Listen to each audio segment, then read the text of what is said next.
أهلا متتبعين، إن شاء الله تكونوا بخير وبصحة جيدة. اليوم جبت لكم روتين طلبية. الطلبية هذه تاع 120 حبة من كل نوع. كيما راكم تشوفوا درت بقلاوة، مخبز، وتاني تكعيكات مسكرين. الموديل راهو سامبل، ماشي حاجة كومبليكي ولا يعني حاجة تراديسيونال وحاجة تقليدية.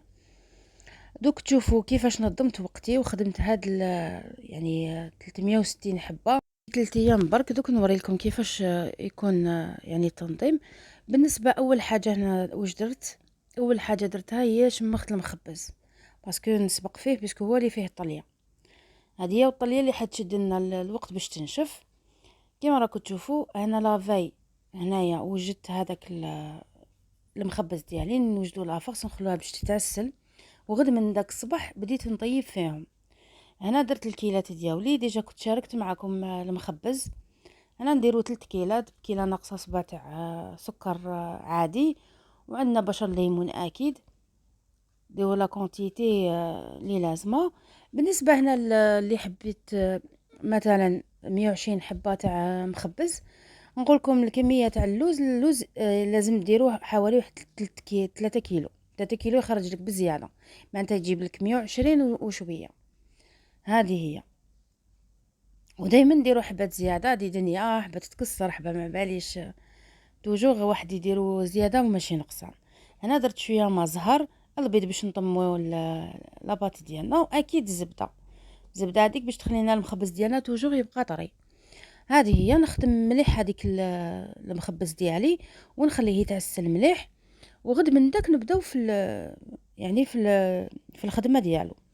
باسكو اول حاجه اللي لازم توجور تبداو فيها هي الحاجات تاع الطليه، باسكو الطليه تطول لنا باش تنشف. انا كملت جمعت كامل هذاك المخبز ديالي.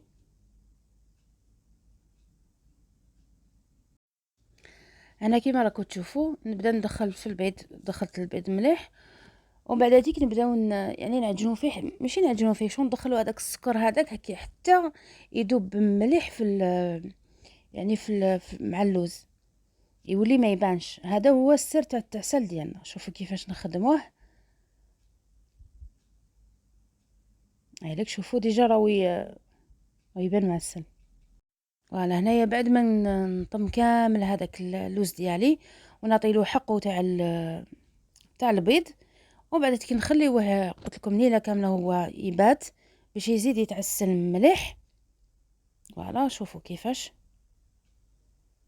انا كنت حطيت الوصفه تاع المخبز، لكن انا حبيت نزيد نوري لكم اكثر في هذه الطلبيه كيفاش نخدمو. حتى كي تكون عندك كونتيتي كبيره حاولوا بكفه تاع اليد كيفاش تخدموه، عطوا كل حاجه حقها. وما يعني ما قاعد تكونوا بلان كوموند، لازم تعطوا كل حاجه حقها. شوفوا انايا ما غري بون لا كونتيتي ماهيش كبيره بزاف، ما فين نخدموا اكثر من هكذا. شوفوا كيفاش يتعسل. هذه بعد تاني يوم. شوفوا كيفاش انا تكتروا له البيض، ماشي تكتروا له بزاف، يعني جريوه شويه ليجيرمون. غد من داك الصباح شوكش تلقاوه بلي شتو القاوم كيفاش كان وكيفاش ولا، يعني هو وحده راح يشرب هذاك البيض. كيما راكم تشوفوا هنا اليوم الثاني. هنا دركاتيك راح نبدا نفتح يعني في المخبز ديالي. انا درت الموديل تاع قلب، يعني درت قلب باسكو درت كعكات مدورين والبقلاوه مقروطات باينين، ودرت هذا الشكل تاع قلب يعني باش نوعو شويه. هذه هي. دركاتيك ندير المخبز ديالي طيب. كيما راكم تشوفوا انا الوزن درتهم حوالي 40 حتى 42 غرام. نتوما الوزن على حسب لا كوموند، على حسب لو بري اللي عطيتوه لا كليونت، باسكو انا هنا لا كليونت قالت لي خرجي لي الحبات كتر. فوالا هنا واش راح نديرو البقلاوه. شمخت البقلاوه انا بعد ما خليت المخبز هذا كيطيب، رحت مباشره للبقلاوه. اليوم الثاني كنت طيبت المخبز درته يطيب، ودرت البقلاوه خدمتها وبعدتها يعني خليتها ترتاح باش نبعثها يعني لعند البولونجي يطيبها لي. وتاني طليت المخبز، يعني شوف شحال من حاجه درتها في نهار واحد. ومن بعد واش تبقى لكم غير لا فينيسيون، ماشي حاجه كبيره. كيما راكم تشوفوا هنا الوصفه تاع البقلاوه ديجا كنت شاركتها معكم. نتمنى تجربوها هكذا وتشوفوا كيفاش تجيكم. هذه هي. قلكم توجور لازم التنظيم هو الصح في الاخر يعني في الطلبيات ديالنا باش ما تبانيكيش وتاني تجي الحاجه يعني كيما راكي حابه. كما قلت لكم البنات الوصفه تاع البقلاوه راهي في القناه، ادخلوا وتلقاو نحط لكم الرابط يعني في صندوق الوصف. كما راكم تشوفوا انا وجدت العجينه خدمتها مليح، ومن بعد هذه خليتها ترتاح شويه قسمه فطرنا وكلش وبدينا نخدموا فيها. يعني ما حش تدي وقت سورتو لا كانت الفرينه مليحه. فوالا قطعتها كملت قطعتها في هذيك العشيه، ومن بعد هذيك تخلوها ترتاح. حبيتو تخلوها ترتاح ولا تبعتوها عند الاخر، هي المهم تكون ريحت واحد 2 سوايع حتى 3 سوايع باش هذيك باش يعني تشد لكم لافون. انا شوفوا غطيتها وما قطعتهاش حتى خليتها ريحت، يعني خليتها عن بون مومون ريحت باش قطعت البقلاوه ديالي.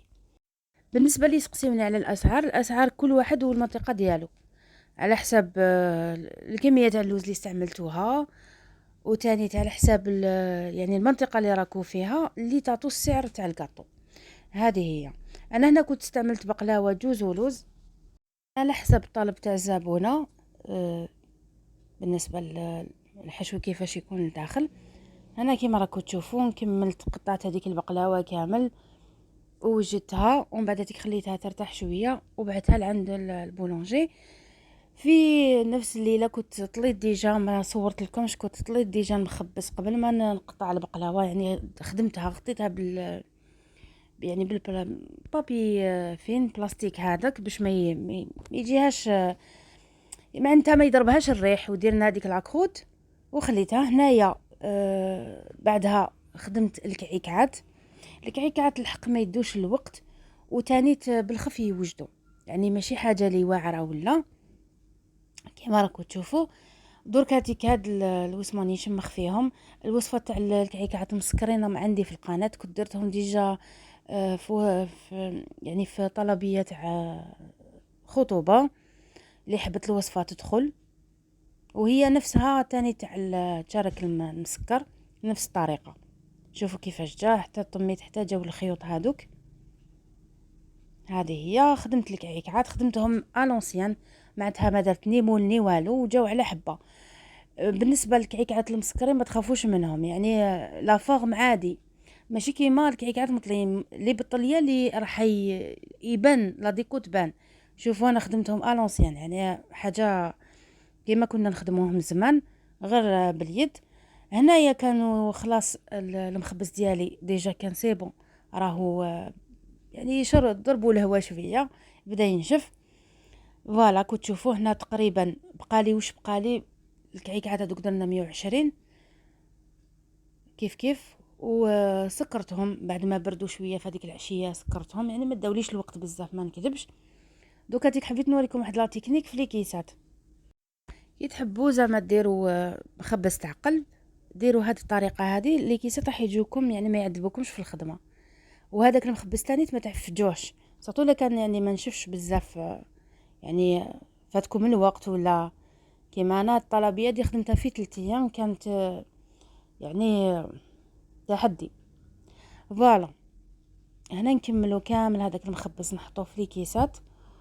وبالنسبه للتانيت بعد ما كنت نقيته وريت لكم كيفاش نقيوه ديجا في العرايش.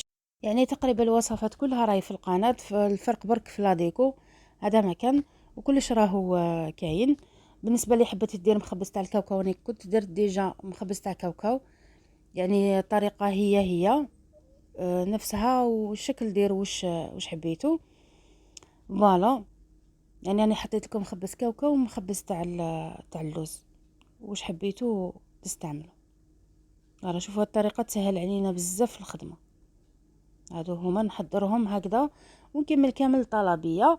وطريقه ثانيه هذه حبيت نقول لكم عليها، انا دائما شوفوا كي تحبوا زعما ديروا كي تبداو تنباليو في الكاطو ديالكم ديروا هادوما لا دونتيل ديروها كامل ستفوها وحطوا الحبات هكا باش يجيكم كلش مرتب وكلش بالخف تكملوه. هذه هي.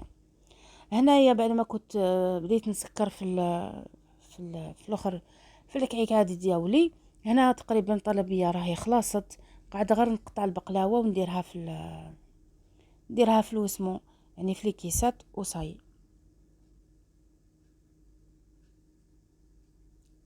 شوفوا هنا كنت نخدم في الطلبيه، يعني انا هنا لو سيرو هذاك. وان شاء الله يعني تكونوا استفدتوا من هذا الفيديو. وبالنسبه للطلبيات يعني حاولوا كيفاش برك تنظموا الوقت ديالكم، كلشي يجوز، وتشرو دوزان من قبل، ترحيو اللوز ولا الكاوكاو من قبل، كلشي يكون يعني واجد، وكلشي يكون مرتب هكذا باش ما تجيكمش لا بريسيون في الخدمه، ويجيكم كلش ساهل. وتوجور تكون عندكم حاجه زياده، يعني جامي لا تخدموا الكاطو هكا وما يكونش عندكم يعني يكونوا لي ميزور اكزاكت، باسكو كباب تنقص حبات تكسر حبات، توجور ديروا حساب بلي ديروا كونتيتي شويه زياده، هما 5 حبات 6 حبات حتى 10 حبات زياده دائما. انا خيرت نديرهم هاد لا ديكو حاجه سامبل. درت هاد الوردات في البوردو في هاد لو فيغ. هذه هي. هنا نكون لحقت معكم انايا، يعني تقريبا كملت الطلبيه ديالي. كما راكم تشوفوا هنا قطعت البقلاوه ديالي. هذه هي نحطوها في لا دونتال. شوفوا كيفاش جات حميمره. ولا فارس هذه تجي هكذا باسكو فيها الجوز، يعني لا فارس تكون جوز ولوز توجور لا فارس تجي فونسي على تاع اللوز. كنت شاركت معكم ديجا اون فيديو تاع بقلاوه اللي تكون يعني باللوز بيض. فوالا هنا نكونوا لحقنا معكم للنهايه. راكم تشوفوا طلبيه راهي واجده الحمد لله، ربي وفقني وكملت الطلبيه في ظرف 3 ايام، كلش كان واجد. هذه هي الكميه، قلت لكم خدمت 360 حبه والحمد لله بلومبالاج تاعها وكلش 3 ايام كنت كملتها. انا هذوما كملنا هذوك لو اسمو الكعكات ديالنا، كملوا نحطوهم كيف في لي كيسات. كاينين لي كيسات لما يجوا واجدين تاع كعكات تاع طارطولات، هذوك يجوا مفتوحين مباشره.